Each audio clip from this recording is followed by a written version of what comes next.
Megan Fedor is about to start another series of hikes at Pennsylvania State Parks. I work for the Department of Conservation and Natural Resources. I am so glad to have you with us today for our kickoff for the hiking series. This is the 15th year of the hiking series. It's really hard to believe that it's been that long, and some of you have been with me for almost almost that long.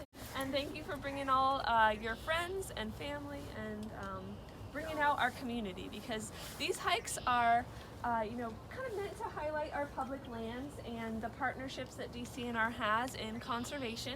So we'll be at state parks and different preserves, state forests, and land trust places, and the Nature Conservancy. And there's that community of conservation partners, but there's also the community here that joins us on these hikes, and it's really about the relationships that we have with each other and with our environment. Megan, I know why I like to go on the hikes, but what are the benefits that you feel like you've gotten just by being able to lead this series and go on the hikes yourself?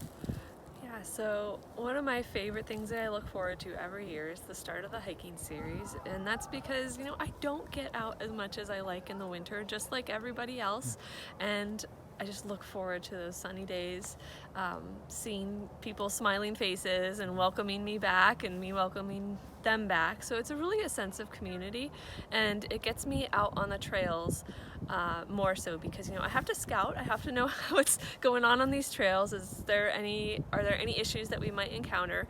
And I'll also plan my stop, so it makes me stop and slow down and think about, well, what are people going to have questions about? What can I talk about, and what can I share that they're going to be interested in? So it gets me to slow down, and I really just enjoy the sense of community from these hikes.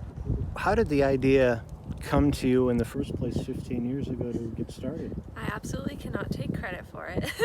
So my supervisor, when I started, mentioned that some of my predecessors had done these hiking series, just several hikes throughout the summer that would cover the trails at Hickory Run, and we started to get folks who had maybe been on some of those hikes asking for more.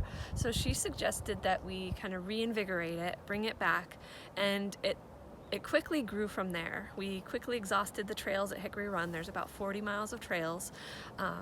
There's only so many options for parking, and we started to expand to the game lands that are adjacent to the park. You've got another 40,000 acres of land there, and slowly added other preserves. So definitely wasn't my idea, but it was my idea to kind of expand it more to include other lands that maybe DCNR had a hand in.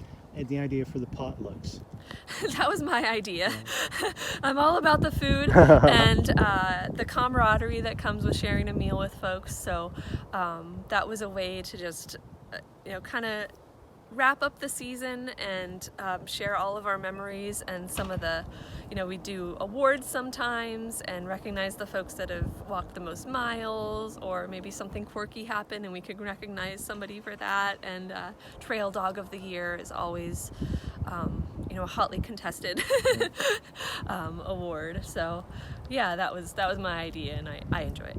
Today we heard the little cub crying, probably for its mom, on the trail. What are some of the other memorable things you can think of just that come into your head? Oh, sure.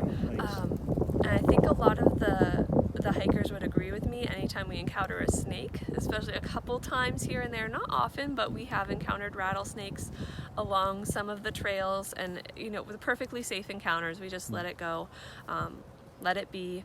And we did have a bear encounter last year where a mother bear was with her cub in a tree right along the side of the trail, and she was very upset with it. We quickly turned around. We were almost at the end of the trail, but we were not gonna mess with that mama bear, so we actually turned around the whole way and went back another 2 miles that we weren't anticipating, but that was quite memorable. Some of the other hikes where we had just beautiful days, we get out to these amazing vistas and people are just, they've been chatting the whole way, but suddenly it's quiet and you can tell that you really have a special moment there.